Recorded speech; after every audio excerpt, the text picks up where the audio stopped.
அன்பார்ந்த மக்களுக்கு வணக்கம். நான் உங்கள் கார்த்திக் பிள்ளை and welcome to the KTV. Kallakurichi மாவட்டம் கனியாமூரில் உள்ள பிரைவேட் ஸ்கூல் 12th படித்த ஒரு மாணவி மேலே இருந்து குதித்து தற்கொலை பண்ணி கொண்ட ஒரு சம்பவம்.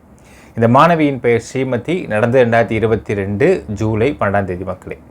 இப்போ என்ன விஷயம்னு பார்த்தீங்கன்னா, இந்த பொண்ணிற்கு ஸ்ரீமதிக்கு ஒரு தம்பி இருக்கிறான் சந்தோஷ்.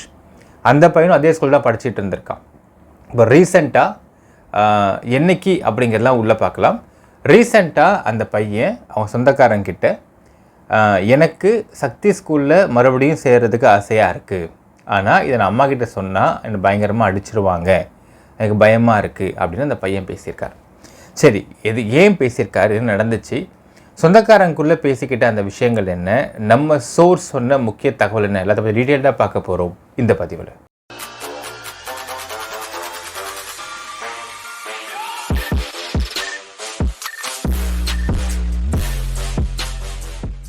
நம்ம ஆல்ரெடி சொல்லியிருக்கோம் மக்களே, செல்வியோட குடும்பத்துக்குள்ளே நமக்கு சில சோர்ஸஸ் இருக்குதுன்னு நம்ம சொல்லியிருப்போம்.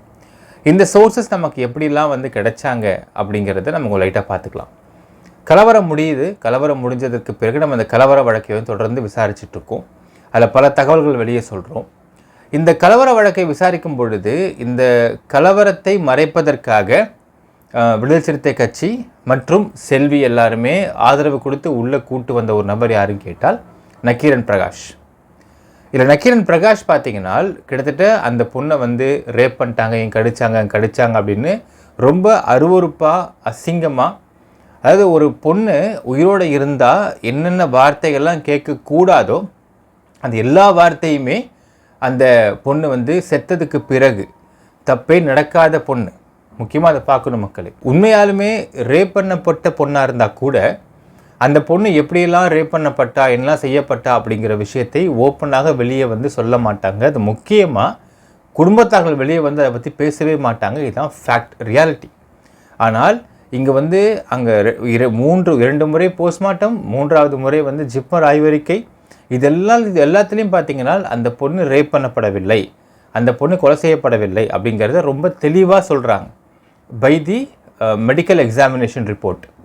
இதற்கு பிறகும் நக்கீரன் பிரகாஷ் மாதிரியான ஃப்ராடுங்க வெளியே கண்டமேனிக்கு அவனுக்கு எவ்வளவு பர்வர்ஷன் இருக்குமோ அவ்வளவு பர்வர்ஷனை உள்ளே போட்டு அந்த பர்வர்ஷனை வச்சுக்கிட்டு அந்த பொண்ணை கடிச்சாங்க, மாரில் கடிச்சாங்க, பல்லு படுத்திருக்கு, அந்த இடத்துல கடிச்சாங்க, இப்படி பண்ணாங்கன்னு ஒரு கேவலமான ரேப் ஸ்டோரி எடுத்து விட்டுட்டு இருந்த அந்த சமயங்களில் உண்மையாலுமே இந்த பொண்ணை இறந்து போன ஸ்ரீமதியை ஒரு குழந்தை மாதிரியும் உண்மையான பாசத்தோடையும் பார்த்துக்கிட்டு இருந்த அவங்க சொந்தக்காரங்க சில பேர், பல பேர்னே சொல்லலாம், அகைன்ஸ்ட் ஆகுறாங்க செல்விக்கு. இந்த இடத்துல நாம் கலவர வழக்கை நம்ம மட்டும்தான் விசாரித்து போட்டுக்கிட்டு இருந்தோம். அது மட்டும் இல்லாமல் இந்த மாணவி இறந்தது எப்படி அப்படிங்கிற தெளிவாக போட்டு விசாரித்து போட்டுக்கிட்டு இருந்தோம். அந்த சமயங்களில் அது உங்களுக்கு குடும்பத்தில் உள்ள ஆட்களே அந்த பொண்ணை இப்படிலாம் அசிங்கப்படுத்துகிறப்போ அந்த பொண்ணு நல்ல பொண்ணை தான் இருந்திருக்கா, அவளுக்கு எந்த ஒரு கஷ்டமோ எந்த ஒரு உடல் ரீதியாக எந்த ஒரு இது ஏற்படலை, பச்சையாக சொல்லணும்னா அவள் கெட்டு போல, அவள் வெர்ஜின் அப்படின்னு சொல்லிட்டு பேசிகிட்டு இருந்த நம்ம தான் பேசிகிட்டு இருந்தோம் மக்களே. அதனாலேயே அவங்க சொந்தக்காரங்க மத்திய நமக்கு ஒரு மிகுந்த வரவேற்பும் மதிப்பும் இருந்துச்சு அப்படிங்கிறத பின்னாடி தெரிஞ்சுக்கிட்டோம். நம்ம அதன் அடிப்படையில் அவங்க சொந்தக்காரங்க மூலியமாக ஒரு சில சோர்ஸ் நமக்கு வர ஆரம்பித்தாங்க. ஸோ அந்த சோர்ஸுகளின் மூலியமாகத்தான் நாம் பல தகவல் நம்ம கேட்டு தெரிஞ்சிக்க முடிஞ்சது பிற்காலங்களில். ஸோ அந்த சோர்ஸில் ஒன் ஆஃப் த சோர்ஸ், நம்ம யாருன்னு இங்கே டிக்ளேர் பண்ண வேண்டாம், நம்ம சோர்ஸை காட்டி கொடுக்கக்கூடாது.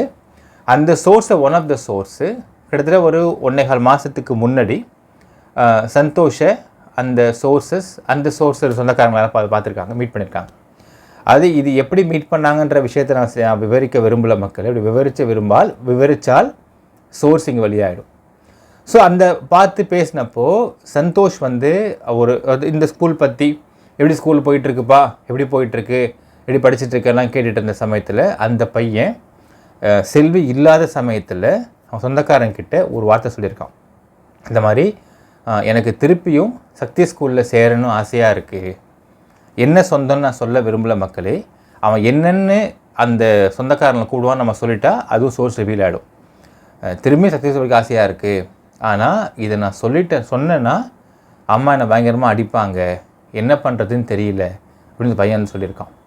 சொன்ன உடனே இதை கேட்டதும் டக்குன்னு சொந்தக்காரங்க, சும்மாறா ஐயோ நீ இதெல்லாம் அங்கே வீட்டில் சொன்னேன்னா உன்னை அவ்வளோதான் கொன்னே போட்டுருவா அப்படின்னு அவங்க பயமுறுத்தியிருக்காங்க அந்த பையன். அப்புறம் இந்த பையன் கம்முன்னு ஆகிட்டான். அப்போ கொஞ்ச நேரம் அப்படியே பேச்சு அமைதியாக இருந்திருக்கு. மறுபடியும் இந்த பையன் வந்து சொல்லியிருக்கான், இல்லை இந்த பையனோட ஃப்ரெண்டு ஒரு பையன், அந்த பையன் அவன் பேர் சொல்லி அவன்கிட்ட பேசிகிட்டு இருந்தேன் ரீசெண்டாக. அவன் வந்து சொன்னான் இன்னும் ஸ்கூல் சூப்பராக ஆகிடுச்சின்னு சொன்னான், எனக்கு படிக்கணும்னு ஆசையாக இருக்குது, அதனால தான் நான் சொன்னேன்னப்போ அப்போ அவங்க சொல்லியிருக்காங்க, புரியுதுப்பா, இந்த மாதிரி சமயத்தில் நீ படிக்கணும்னு ஆசைப்பட்டாலும் முதல்ல உன் அம்மா சேர்த்து விட மாட்டா, ரெண்டாவது நீ படிக்கணும்னு ஆசைப்பட்டிருந்தாலும் இவ பண்ண வேலையால் அந்த ஸ்கூல் உன்னை சேர்த்துக்கவும் பயப்படுவாங்க, யோசிப்பாங்க. ஏன்னா அந்த ஸ்கூலுடைய மானத்தை அருவருப்பாக அசிங்கமாக இவ தான் பேசிகிட்டு இருக்கா, எப்படி உன்னை சேர்த்துப்பாங்கன்னு நினைக்கிற.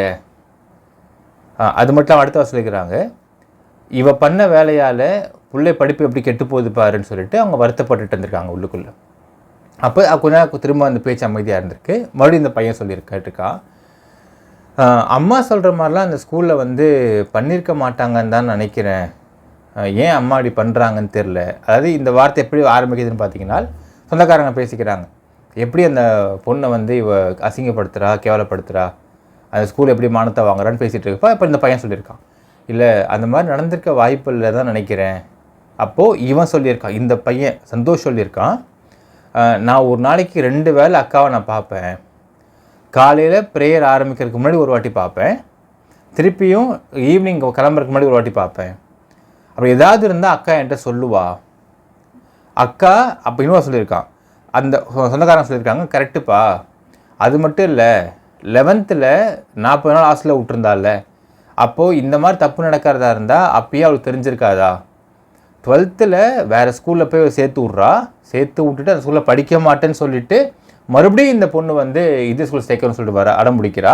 அப்போ சேர்த்து விட்றா செல்வி, சேர்த்து விட்டு ஹாஸ்டல் சேர்த்து விட்றா, ஹாஸ்டல் சேர்த்துமே நல்லா தான் இருந்துக்கிட்டு இருந்தா அப்படின்னு. ஆமாம் நல்லா தான் இருந்துக்கிட்டு இருந்தா. அப்புறம் அவங்க சொல்லியிருக்காங்க, சந்தோஷ் கேட்டிருக்காங்க, நீ எப்போ லாஸ்ட்டாக பேசின அவகிட்ட கேட்டோம்னே அந்த பையன் சொல்லியிருக்கான், நான் செவ்வாய்க்கிழமை காலைல கூட பேசினேன், அதாவது செவ்வாய்க்கிழமை நைட்டு தான் அந்த பொண்ணு தற்கொலை பண்ணி இறந்து போகிறான். It was on 12th of July 2022 sorry. அப்போது 10ஆம் தேதி அதாவது ஞாயிற்றுக்கிழமை அன்னைக்கு வீட்டில் பிரியாணி பண்ணியிருக்காங்க. திங்கக்கிழமை அன்னைக்கு நான் பிரியாணி கொண்டு போய் கொடுத்தேன். காலையில் கொடுத்தப்போ அவள் முகமே சரியில்லை. நான் கொடுத்துட்டு நான் சொன்னேன், இந்த மாதிரி அம்மா ஒன்று ஞாயிற்றுக்கிழமை வீட்டுக்கு வர சொல்கிறாங்கன்னு நான் சொன்னேன். அப்போ வந்து எதுக்கு அப்படின்னு கேட்டா, தெரிலக்கா, ஏதோ கையில் செயின் ஏதோ காணாமல் போச்சுன்னு அழுதியாமே, அதை வார்டன்ட்ட வந்து அவள் அம்மா கேட்டிருக்காங்க, அதெல்லாம் வந்து கூப்பிட்றாங்க, சண்டே வீட்டுக்கு வர சொல்கிறாங்கக்கா அப்படின்னோடனே இந்த பொண்ணுக்கு வந்து ஒரு மாதிரி பதறி இருக்குது. அக்காவுக்கு பதறிச்சு. அக்கா சொன்னா, நான் ஏன் தான் உயிரோடு இருக்குன்னே தெரில, செத்து போயிடலாம் போல இருக்கு எனக்கு அப்படின்னு அக்கா சொன்னான். அப்போ இவன் சொல்லியிருக்கான், அந்த பையன், ஏன்க்கா அப்படிலாம் சொல்கிற, உடுக்கான்னு சொல்லிட்டு இந்த பையன் பேசியிருக்கான். பெல் அடிச்சிருச்சு, சரி போயிட்டான். அந்த பிரியாணியை அந்த பெண் சாப்பிடல. மண்டே அன்னைக்கு கொடுத்த பிரியாணியை சாப்பிடல. அந்த பிரியாணியை அப்படியே கொண்டு வந்து அவன் திருப்பி கொடுத்துட்டான் மண்டே அன்னைக்கு ஈவினிங். இப்போ ஈவினிங் திருப்பியும் இந்த பையன் மீட் பண்ணி அந்த டப்பா வாங்கிட்டு போகணும். சந்தோஷ் வாங்கிட்டு போகிற பிரியாணி அப்படியே இருந்திருக்கு. என்னக்கா சாப்பிடல என்கிட்ட, இல்லைப்பா எனக்கு பிடிக்கலடா வேணான்னு சொல்லியிருக்கா. இதை போய் அப்படியே கொடுத்துருக்கான் செல்விக்கிட்ட. செல்வி என்ன சொல்லியிருக்காளா, அவ்வளோ திமுறாயிடுச்சு அவளுக்கு, கொடுத்த சாட மாட்டாளா, அவ்வளோ திமுறாயிடுச்சு அவளுக்குன்னு சொல்லிட்டு சத்தம் போட்டிருக்கான். இந்த விஷயத்தை செவ்வாய்க்கிழமை காலையில் மறுபடியும் அந்த பொண்ணை காலைல பிஃபோர் ப்ரேயர் மீட் பண்ணுறப்போ, நீ ஏன்க்கா சாப்பிடாம விட்ட பிரியாணிங்க அவன் கேட்டிருக்கான். என்னன்னு, இல்லை அம்மா ரொம்ப கோபமாக பேசினாங்க, இந்த ஞாயிற்றுக்கிழமை வரட்டும் அவளை என்ன பண்ணுறேன் பாரு, கைகாலை உடைக்கிறேன் பாருலாம், ரொம்ப கோபமாக பேசிகிட்டு இருந்தாங்கான்னு இந்த பையன் வந்து சொல்லியிருக்கான் அவக்காக்கிட்ட. இந்த விஷயத்தை சொந்தக்காரன்ட்டு அவன் சொல்கிறான், இதான் நடந்துச்சுன்னு சொன்னோடனே அப்போ அவங்க சொந்தக்காரன் பேசியிருக்காங்க, இந்த மாதிரி கொடுமைப்படுத்திட்டு இன்றைக்கி வாய் கூசாமல் அந்த பொண்ணை வந்து அவன் கடிச்சிட்டான், இவன் குத்திட்டான்னு பேசிக்கிட்டு இருக்காளே, இதெல்லாம் அருவருப்பா இல்லையா அவளுக்கு அப்படின்னோடனே அப்புறம் இந்த பையன் சொல்லியிருக்கான், இப்போது அவன் கேட்டிருக்கான், இப்போ என்ன பண்ணுறதுன்னு தெரியல, எனக்கு ஆசையாக இருக்குது அந்த ஸ்கூலில் படிக்கணும் போல். அப்போ இவங்க சொன்னாங்க, நீ கேட்டுறாதரா, நீ கேட்டேன்னா உன்னையும் அடிச்சிருவா, கேட்காத நீ கம்முன்னு விட்டுரு, இதான் தலையெழுத்து, என்ன பண்ண முடியும்னு சொல்லிட்டு அவங்க சமாதானப்படுத்தி விட்டுருக்காங்க. நீ இந்த மாதிரி என்கிட்ட பேசினதாகவோ நாங்கள் சொன்னதாக கூட சொல்லாத, நாங்கள் இப்படி சொன்னோன்னு நீ சொல்லிட்டா கூட அப்புறம் எங்ககிட்ட உன்னை பேச விட மாட்டாவ, அதையும் பண்ணுவா, இல்லை எங்ககிட்ட வந்து பிரச்சனை பண்ணுவா, ஆனால் எதுவுமே பேசாதப்பா அப்படின்னு சொல்லியிருக்காங்க மக்களே. இது நடந்தது கிட்டத்தட்ட வந்து ஒரு 1.25 மாதம் இருக்கும். நமக்கு அப்பயே இன்ஃபர்மேஷன் கிடச்சிது இந்த விஷயம்லாம். பட் அப்போ நம்ம போடலை. நான் அப்போ போட்டோம்னா சோர்ஸ் யாருன்றது ரொம்ப அப்படி தெரிஞ்சு போயிடும். அதற்கு பிறகு பல சொந்தக்காரங்கிட்ட வந்து இந்த பையன் பேசினா எல்லாம் பண்ணால். ஸோ இப்போது நாம் அதை வெளியிடுறோம் மக்களே. ஒரு ஆஸ்பெக்ட் யோசிச்சு பாருங்கள். சந்தோஷ் சொல்கிறான், இந்த பையன் சொல்கிறான் டெய்லியும் 2 முறை காலையிலையும் மாலையிலையும் அந்த பொண்ணுகிட்ட அவள் பேசிகிட்டு வந்திருக்கான். இப்போது செல்வி சொல்கிற மாதிரி அந்த ஸ்கூலில் வந்து அவ்வளோ தப்பு நடக்குது அப்படின்னு செல்வி சொல்கிறா இல்லைங்களா, அவ்வளோ தப்பு நடந்திருந்தால் அந்த பொண்ணு ஒரு வாட்டியாக சொல்லியிருப்பான் தப்பு நடக்குன்னு சொல்லிட்டு. 1. 2வது 2022 பேட்ச் வெளியே போயிடுச்சு, 23 பேட்சும் வெளியே போயிடுச்சு, 24 பேட்ச் இப்போ வெளியே போக போகுது. வெளியே போன பேட்ச்சு நேரம் காலேஜ் செகண்ட் இயர் படிச்சுட்டு இருப்பாங்க.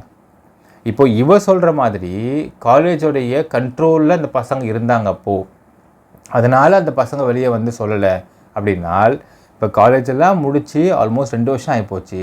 இப்போயும் வெளியே வந்து அந்த பசங்க சொல்லலைன்னா என்ன அர்த்தம் அப்படின்னு பார்த்தால் தெளிவாக நமக்கு தெரியுது, இது குக்ட் அப் ஸ்டோரி பை செல்வி. அவள் கலவரத்தை மறைப்பதற்கும் அவளுக்கு காசு வரணுன்றதுக்காகவும் அவள் எந்த அளவுக்கு ஒரு தப்பான தகவலை பரப்பிவிட்ருக்கா அப்படிங்கிறது நமக்கு இங்கே ரொம்ப அப்சடாக தெரியுது மக்களே.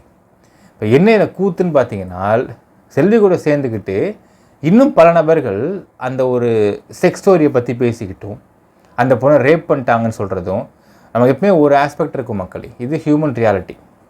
எல்லாருக்குமே அந்த ஸ்ரீமதியோடைய அந்த உருவ அமைப்பு எப்படி இருக்கும், முகம் எப்படி இருக்குன்றது நம்ம ஃபோட்டோ இருக்குது. இப்போது நக்கீரன் பிரகாஷ் அவன் வந்து ஒரு கதையை அளந்து விட்றப்போ அந்த பொண்ணு மாரை பிடிச்சி கடிச்சிட்டாங்க, அந்த பொண்ணு தொடையில் வந்து நகைக்கீரல் இருக்குது, பழுகடி இருக்குதுன்னு பேசிகிட்டு இருக்கான். இப்போ இதை சொன்ன உடனே எல்லாருக்குமே, மனிதனாக பிறந்த எல்லாருக்குமே அந்த விஷயத்தை அவங்கவங்க, இன்னும் சொல்லப்போனால் சில பேர் பரிதாபத்தில் யோசித்து பார்ப்பாங்க, சில பேர் அவங்களுடைய ஐகோ சாட்டிஸ்ஃபை பண்ணுறதுக்காகவே அந்த பொண்ணை எப்படி கடிச்சிருப்பானுங்க, எப்படி கிளியிருப்பானுங்க, எப்படி புரண்டிருப்பானுங்க அப்படிங்கிறத அவங்க இமேஜினேஷன் யோசிக்க ஆரம்பிச்சிருவானுங்க. அப்போ யோசிச்சு பாருங்கள், ஒரு பெண்ணை, இவ குடும்பத்தில் உள்ள பொண்ணு, அந்த பொண்ணை இந்த அளவுக்கு ஊரில் உள்ள எல்லாருமே அவ்வளவு அருவறுப்பான அசிங்கமான இமேஜினேஷன் போகிற அளவுக்கு யோசிக்கிற கதையை கட்டி விட்டுட்ருக்கா. எதுக்குன்னா இவ தப்பிக்கிறதுக்கும், இவ அந்த பொண்ணை வச்சு இப்போ காசு பார்த்துட்டு இருக்கிறதுக்கும், இவ மக்களை ஏமாத்துறதுக்கும் பண்ணிகிட்ருக்கா. அப்படின்னால் இது எவ்வளோ பெரிய அருவறுப்பான விஷயம் அப்படிங்கிறதுல நான் உங்கள் இமேஜினேஷன் விட்டுறேன். உண்மையாலுமே நிர்பயா அப்படிங்கிற ஒரு பெண் அப்படி ஒரு பெயரே கிடையாது. 1. 2வது, நிர்பயா வந்து என்னென்ன மாதிரி சித்திரவதைக்கு உள்ளாக்கப்பட்ட அப்படிங்கிற விஷயத்தை இதுவரையில் அந்த குடும்பத்தில் உள்ள யார் வழியை வந்து பேசியிருக்கவே மாட்டாங்க.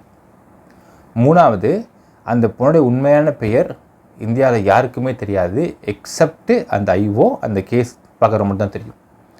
அந்த பொண்ணுடைய முகம் ஃபோட்டோ வெளியே வரவே இல்லை.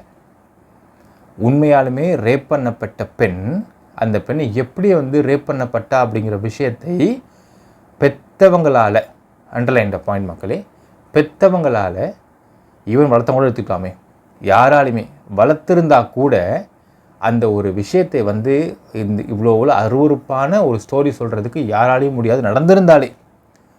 அப்போது மெடிக்கல் எக்ஸாமினேஷன்ஸில் அவள் வேர்ஜின் வந்து இன்டாக்டாக இருக்குது, எந்த ஒரு ஃப்ளூடும் இல்லைன்னு சொல்லிட்டு ரொம்ப தெளிவாக சொல்கிறாங்க.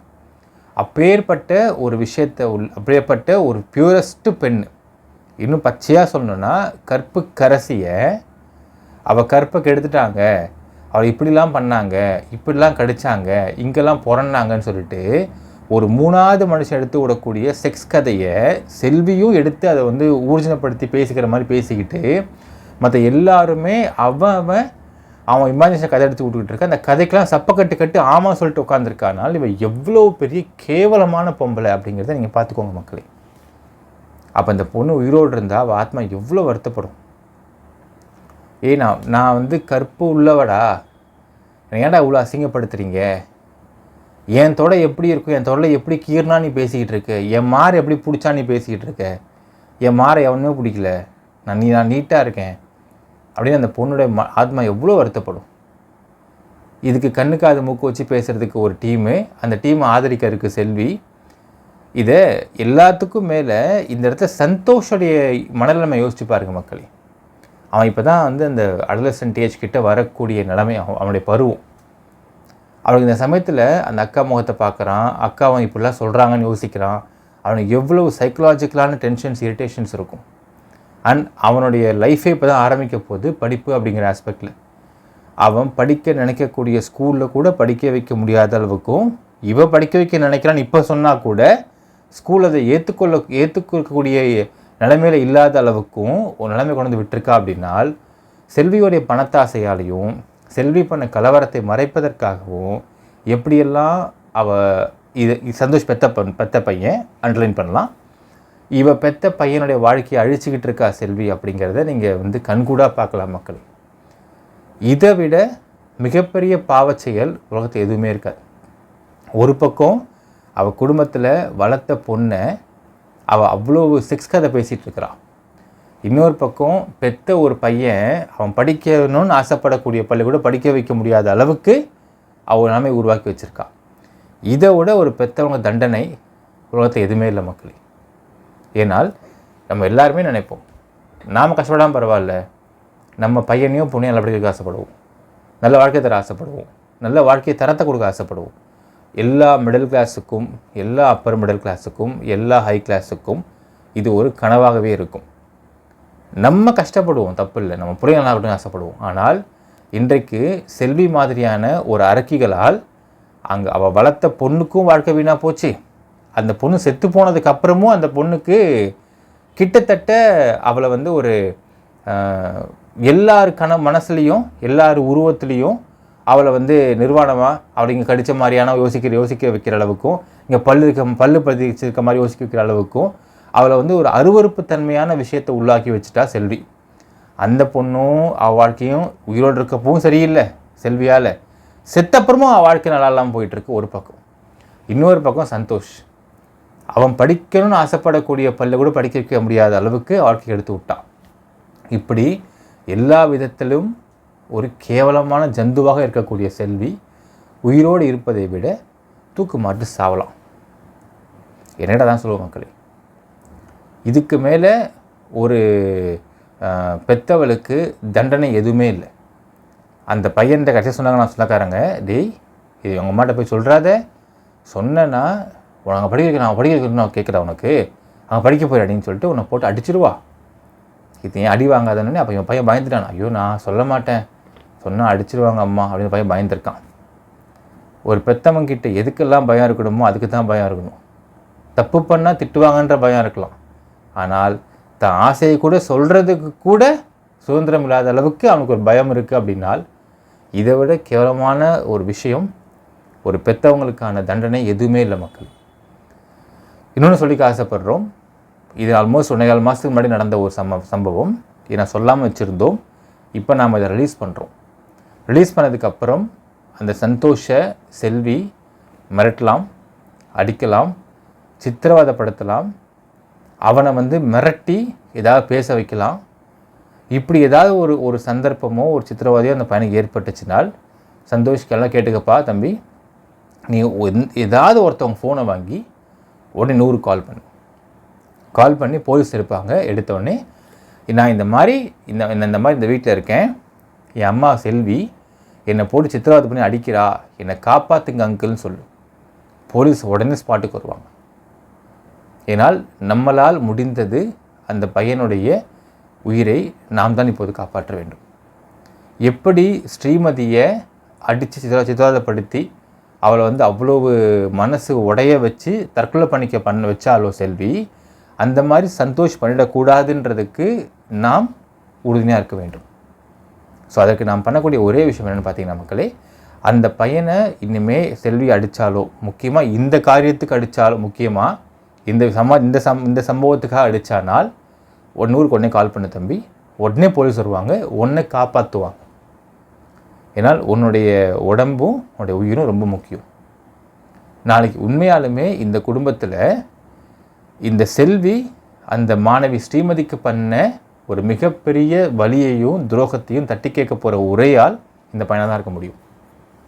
நீ என்னென்ன கஷ்டப்படுத்தின அக்காவை எனக்கு தெரியாதா, நீ ஊரில் உள்ளவங்களை ஏமாற்றலாம், என்னை ஏமாற்ற முடியாது அப்படிங்கிற சொல்லக்கூடிய ஒரே நபர் இவனை மட்டும்தான் இருக்க முடியும். ஏன்னா ராமலிங்கம் வேஸ்ட்டு, அது பக்கா மிக்சர் மாமா, வேலையே ஆகாது, இவன் கேட்பான் அப்படிங்கிறத நம்ம பார்க்கலாம் மக்களே. ஏன்னால் சொந்தக்காரங்கிட்ட அவன் அவ்வளோ வருத்தப்பட்டு பேசியிருக்கான். அக்காவை நான் அவ்வளோ தூரம் நான் பார்ப்பேன், டெய்லியும் பார்ப்பேன், அக்காண்ட நிறைய சொல்லுவா பேசுவா, இந்த மாதிரி ஒரு விஷயம் தான் அக்காண்ட பேசியிருப்பா, அம்மா எப்படிலாம் பொய் சொல்கிறாங்கப்பாருன்னு இவன் சொந்தக்காரங்கிட்டே சொல்லியிருக்கிறான், வருத்தப்பட்டிருக்கிறான். அப்படின்னால் நாளை இந்த செல்வி பண்ணுற கொட்டத்தையும் இந்த பண்ண ஃப்ராடுத்தனத்தையும் வெளியே கொண்டு வர்றதுக்கு அவங்க கூட ஒரு முக்கியமான ஆதாரமாக இருக்கலாம், சாட்சியாக இருக்கலாம். என்ன ஒரு விஷயம்னா மக்களே, சிபிசிஐடி இந்த பையனை விசாரிக்கிறதுக்கு ஒரு சம்மன் சர்வ் பண்ணியிருக்கலாம். பட் என்னென்னால் அது வந்து இவளையே விசாரிக்க கூப்பிட்டா வரமாட்டேங்கிறா. இவ ஒரு பெட்டிஷ்னராக 8 முறை சம்மன் இருக்கிறாங்க, 8 முறை சம்மன் பண்ணியும் போவே இல்லை. பையன் எப்படி வருவான் அப்படிங்கிற இன்னொரு கேள்வியும் இருக்கிறது மக்களே. ஸோ இப்போ சந்தோஷுடைய உயிருக்கும் உடைமைக்கும் அவனுடைய உடம்புல காயமெல்லாம் ஏற்பட்டால் அதற்கு முழு காரணம் செல்விதான் அந்த ஃப்ராடு செல்வி தான் முடிச்சுக்க ஆசைப்படுறோம் மக்களே. நம்ம இங்கே டிக்ளேரே பண்ணலாம். என்ன நினைக்கிறீங்கன்றதை கமெண்ட்டில் மென்ஷன் பண்ணுங்கள். நன்றி, வணக்கம்.